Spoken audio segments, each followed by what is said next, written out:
Hi guys, James at RampantLionReviews again for you today with another beer review. For this one we are going to cross the Øresund once again and go back to Copenhagen in Denmark, and we're going to revisit a brewery that has featured on the channel a couple of times before. So the two beers that I've had from these guys previously have been very impressive, and this is one of their kind of newer releases actually, and it's got an unusual hop profile in it, so I'm very curious to see how this whole thing turns out. For this review then we are going to go to Amager in the south of Copenhagen, and we're going to have a look at my third beer from Caleidoskope Brewing Company. So this one is called the Twisted Angles. It comes in at 6.8% ABV, and this one is a New England hazy type IPA, this one. And the hops in it are Sabro from America, 13 to 14% alpha, so lots of orangey and coconutty notes. And on the other hand, we have Rakal from New Zealand, which is usually between 6 and 10%, and that gives you a lot of tropical fruits, you know, like passion fruit and peaches and a little bit of mango and stuff like this. It's a really interesting hop, that actually, one of my favourite Kiwi hops. So yeah, a really unusual hop combination in this one. You don't really find those two together all that often, and that was the main reason that I chose this one actually. So yeah, definitely curious to try my third beer from Caleidoskope. These guys have been doing some nice stuff in my experience, so hopefully it turns out to be as good as the other two that we've had before, and I hope that you guys enjoy my take on this one as well. So yeah, let's see how we got on then. As always with my reviews, I'll tell you a little bit about the brewery before we taste the beer. If you want to get straight to the tasting, just fast forward. All the usual links are in the video description below. That's the brewery website, the link to my other reviews that I've done from Caleidoskope Brewing Company before, and you will no doubt see more added to that list in the near future. There's all the usual social media down there. If you want to see more reviews, do please consider subscribing to the channel. The whole channel, of course, has a geography-based tagging system, so you can go into the homepage and search for beer based on country, city, state, county, province, prefecture, whatever it is you're interested in. Do check out the playlists of beers from different countries. There is one there for all the Danish beers that I've reviewed for you, and that's being added to regularly because of how close I am to Denmark, and I love the Danish beers. And as always, please do get in touch and let me know some of the other beers and breweries that you guys would like to see me review. It's always great to hear from you guys that are watching the videos, and the support that you show the channel is hugely appreciated. So anyway, to tell you a little bit about Caleidoskope Brewing Company then, on to my brewery notes. So Caleidoskope Brewing, as I've told you already, are based in Copenhagen, or Amager, in the south of the city, and this is basically the brewing project of the owners of the Peders Bar. So the four men behind this company are Jonas Kubero,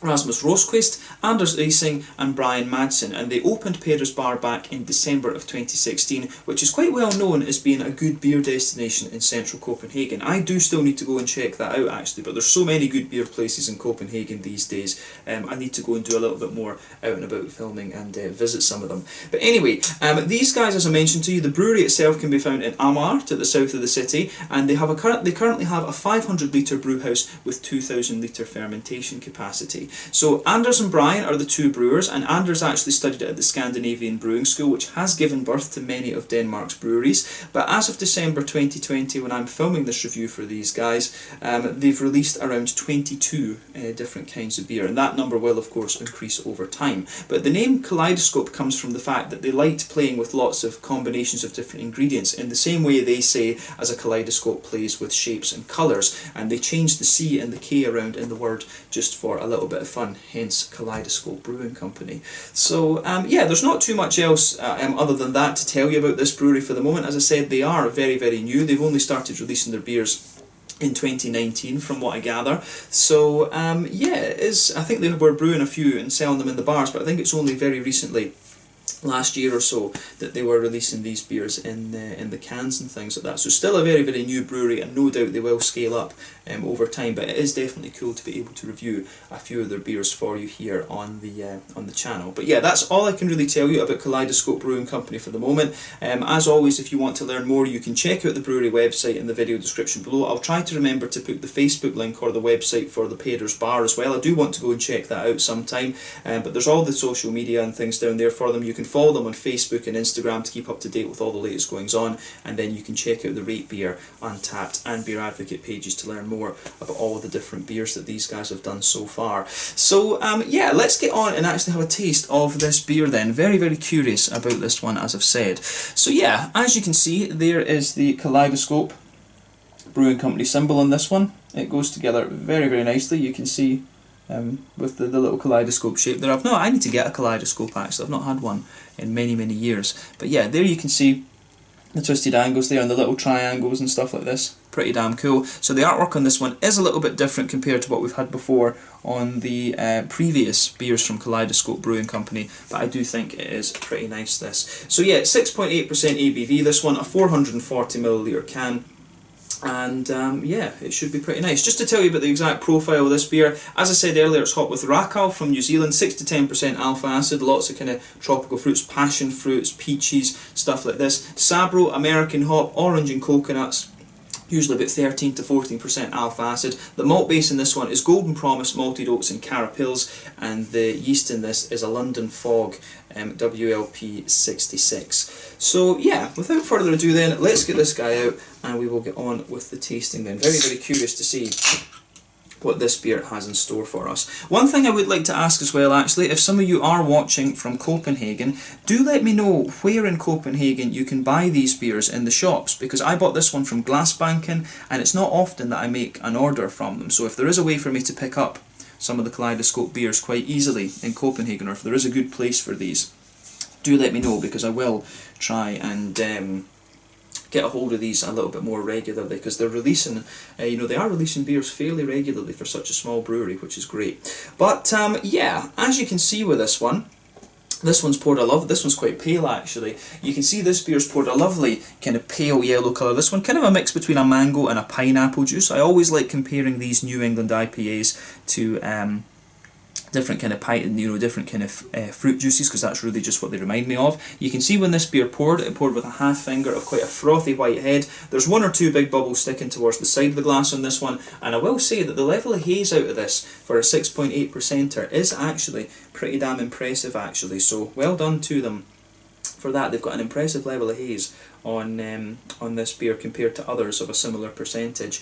So yeah, this is pretty damn cool, I have to say. So yeah, if I stick my fingers behind the glass there, you can see it is pretty damn hazy, but yeah, lovely kind of pale, almost pineapple-y mango juice type colour. This one, quite a more kind of pale yellow. There's one or two big bubbles sticking towards the side of the glass. There's a few little ones going up towards the bottom of that head there, but I mean overall it does look pretty nice actually. So yeah, this should be pretty cool. So yeah, let's have a closer look at the aroma of this one then, and just see how we got on. In terms of its appearance, nothing overly surprising when you consider that this one is a New England hazy type IPA. So let's go for it.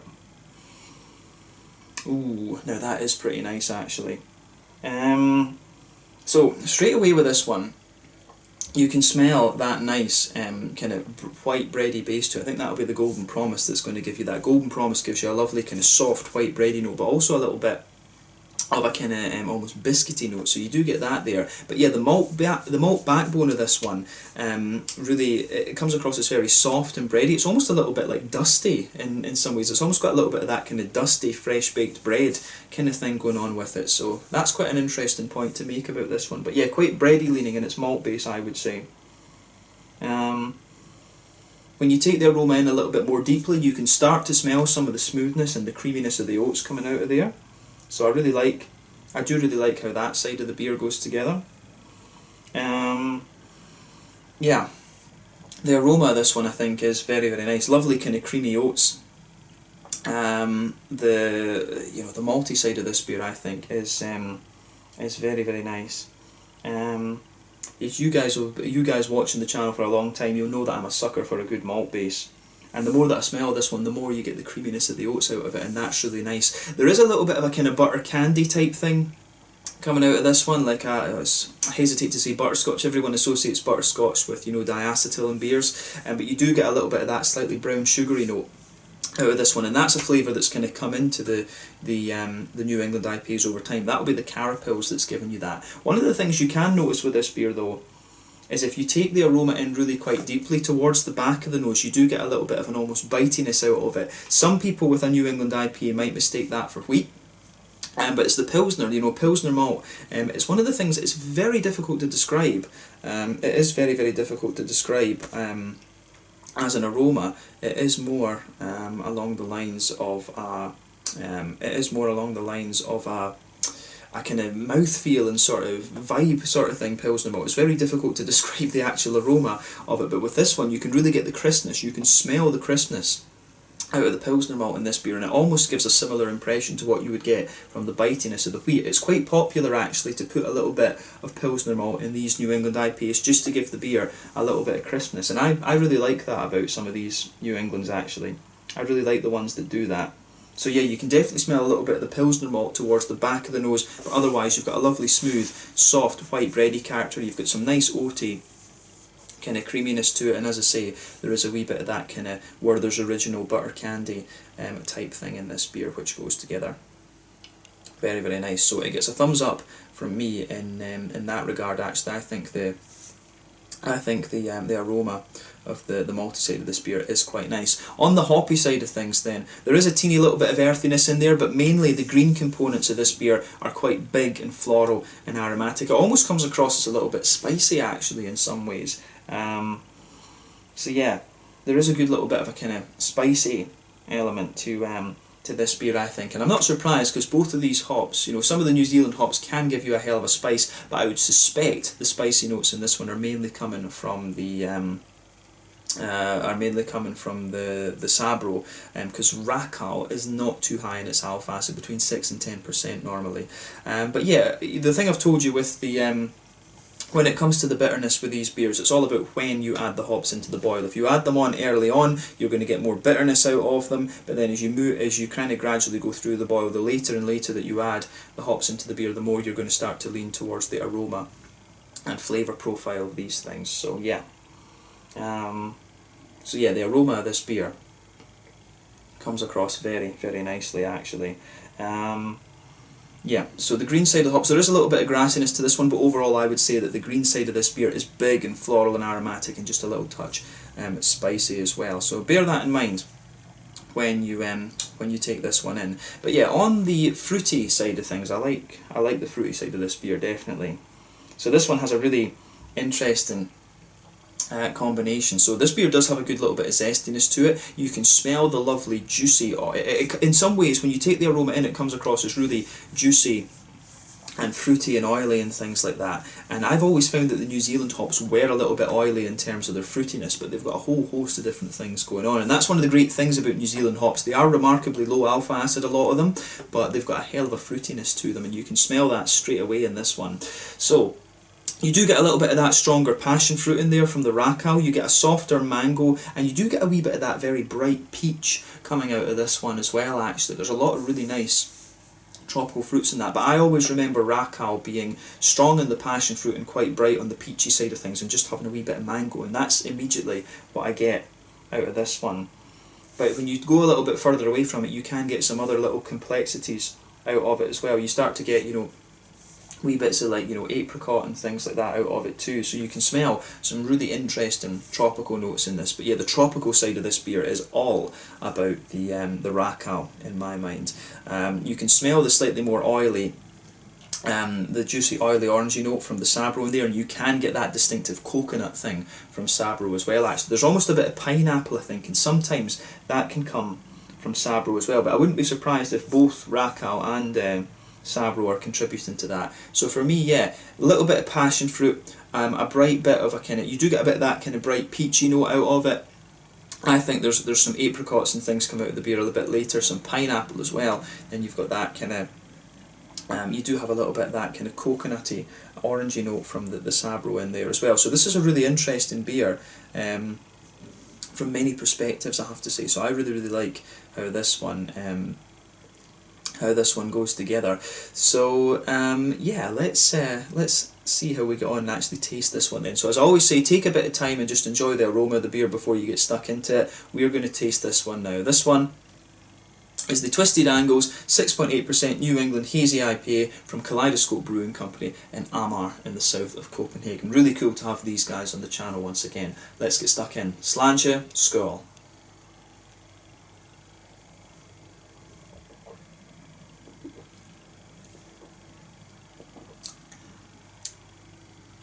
Oh yeah,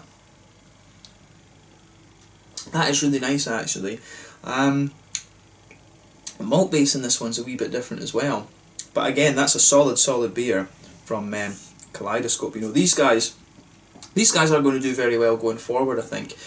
This is a really interesting one in its in the mouthfeel of the centre of the palate. It's actually the way the oats. It comes across as a very oat heavy New England IPA actually, and that's very interesting. The mouthfeel you get in it is almost like a really dry, powdery oatiness you get in the middle of the palate in this one. But we'll talk about the mouthfeel a little bit later on. We'll focus on the flavour side of things for the moment. But yeah, this gets a thumbs up from me. I do like, you know, as I say, this is a brewery that I wish I could access a little bit more easily.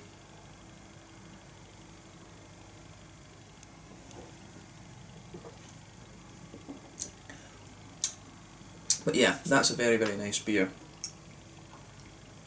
Lovely stuff. Yeah, I certainly like how this goes together. As I say, a big thumbs up from me.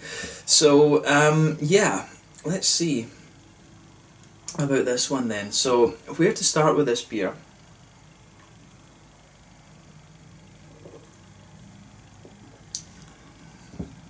So yeah, the thing you're going to notice about this, the middle of your palate in this one, we'll talk about the malty base first. Straight away, the beer, it's quite different from the aroma in that sense. You can feel a bit of the soft kind of white bready note underneath it. That blanket's the middle third of your palate and the back third of your palate, but immediately on top of that you get this thick, oaty note about it. And as I say, it's not the creamy, it does have a creamy factor to it, but at the same time, as you progress further into the flavour of this one, it does become almost like a little bit more like a kind of powdered, oaty sort of thing that comes out of this one. I really like how that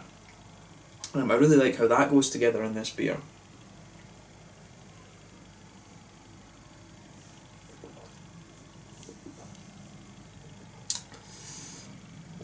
Yeah, so in the middle of your palate there, as I say, on the middle third of your tongue, you can feel that nice thick oaty layer, that thick oaty creamy layer just sitting on top of that soft white bread. And in fairness, the oats do spread further back a little bit in towards the back third of your tongue.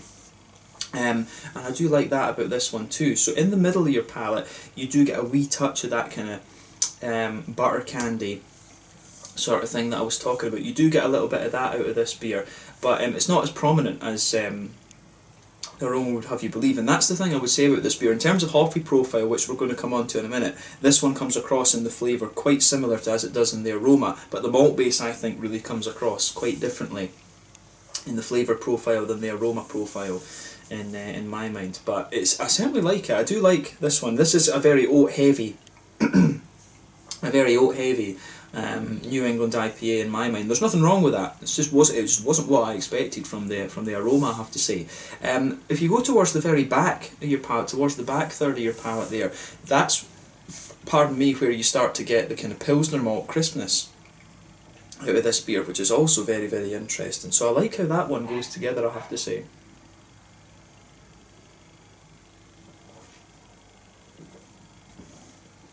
So yeah, Pilsner malt, I think.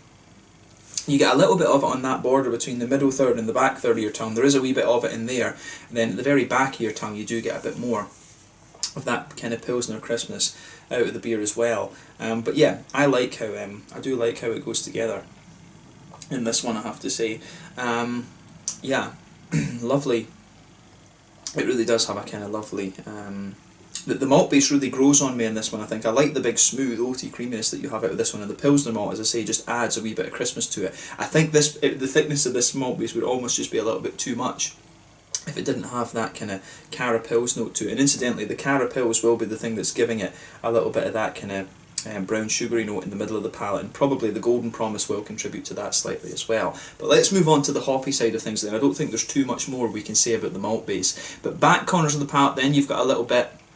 There's a little teeny bit of earthiness there. As you move further forward along the side of the palate, it does spread forward a wee bit, but then you get the nice big floral aromatic notes out of this one. This one isn't really like resinous or spicy or anything like that. It just has a nice sort of aromaticity to it. And then round the very front curve of the palate, you've just got a little bit of a lighter kind of grassiness to this beer as well, which is, as I say, very nice. I do like how that goes together in this one.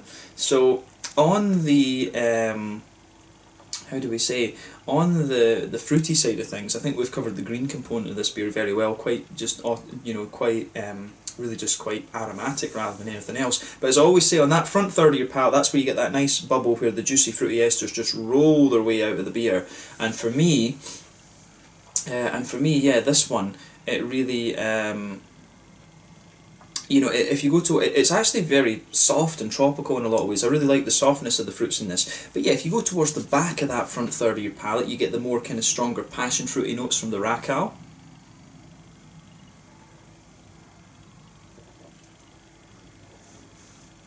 Yeah, you do get that, and then as you move further forward, I think it gets a little bit of peach. You get a little bit of the peachy brightness from this one after that, but you can feel there are a few sort of mango-y kind of notes in there, and a few like apricot-y things as well. But as you reach the kind of front half of that front third of your tongue, then on that kind of tip of the tongue, that's when you get the sabro out of this one. You get that nice orangey component and the kind of coconutty flavours in there as well. And I think just on top of that, you do get sitting on top of the orange, there is a wee bit of an almost pineapple-y character just kind of emerges off the top of the kind of front tip of your tongue as well. And you've also, I think, round the very kind of front edge of your tongue, there is a wee bit of a kind of citrusy zest, like a sort of lemony zesty kind of thing comes off of this one. So I think, yeah, so passion fruit, then a little bit of a peachy sharpness, some mango in there as well, a few apricot-y and papaya sort of softer flavours. Then on the front half, kind of the sort of orangey coconutty notes from the sabro. They're a little bit more oily in their feel as well. Then on top of that, you get a wee bit of pineapple.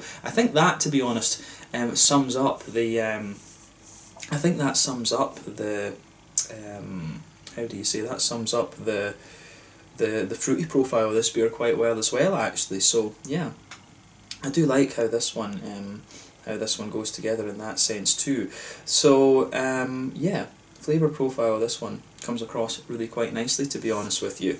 So yeah, I do like the way this one goes together. These two, the Racal hop was always one of my favourite New Zealand ones. I remember when I was in New Zealand, I want to say it was Behemoth Brewing Company down there, and I forget where exactly they're from, but they're quite distinctive because of the big kind of cartoon thing that they've got on their cans. Very good brewery though, that I recommend you check out. I saw them again in Hong Kong.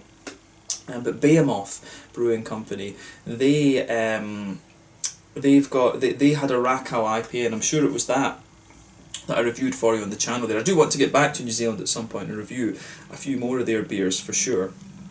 But yeah, the Racal, the Racal is a hop that has always stuck with me from New Zealand. There's some great hops down there, but Racal is one that I've always personally quite enjoyed, and Sabro is one that I haven't had too much of. I know the English guys have had a lot of Sabro in recent times, but that's one that hasn't sort of hit Scandinavia in the same way as it has the English guys, and I don't know if the Dutch guys, actually, come to think of it, I've had too much of that either.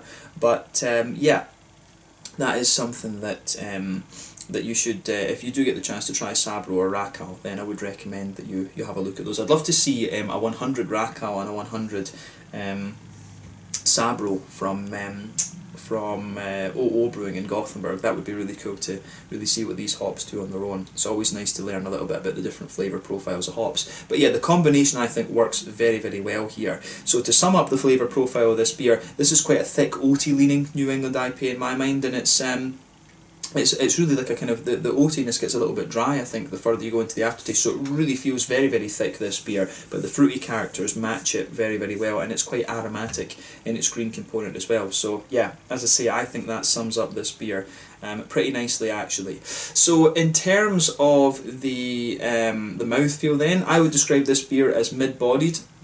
Carbonation is very smooth in this one. In fact, I'd say this is probably top end of mid-bodied, to be fair, because of the big oatiness that it has. Smooth carbonation, and overall, it is, in some ways it is quite creamy, but in the other ways it does just come across as being quite thick.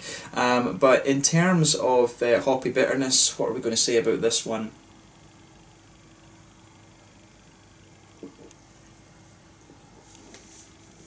Yeah, it's about 25 or 30 IBUs. The malt base in this one, as I say, it's got a lot of smoothness to it, and it does, I think, get a little bit sweeter as well. The further you go into the aftertaste, you do get actually a wee bit of biscuity note out of this one in the centre of the palate as you progress further into the aftertaste. But then you've also got some really nice juicy fruity characters to this one as well. So yeah, I really like how this whole thing goes together. So it gets a big thumbs up from me, and I really like how that goes together with this one. This beer gets a big thumbs up from me, and it does make me want to continue keeping an eye on what Caleidoskope Brewing Company are doing actually. So yeah, as I say, if you're watching from Copenhagen, let me know where you can get these beers in the regular shops. Maybe I have to go to Peder's Bar actually and pick up a few cans to take away. But if I need to do that, that's absolutely fine. I'll figure out where it is, and I go along there, maybe do an out and about video. So yeah, let's leave it at that for this one. This was the Twisted Angles 6.8% ABV New England Hazy IPA from Caleidoskope Brewing Company in Amager, part of the Peder's Beer Bar in Copenhagen. Lovely beer this, and I'll definitely be reviewing more from these guys at some point fairly soon. So yeah, once again, thank you for watching my beer reviews. Until the next time, please like, subscribe, share, all the usual YouTube stuff. Let me know your own thoughts on this beer in the comment section below. Do give me some other beer recommendations, and I will catch you guys very soon. Until the next time, slàinte just now, and I'll catch you guys later. Slàinte, skål, cheers, and see you on the next review.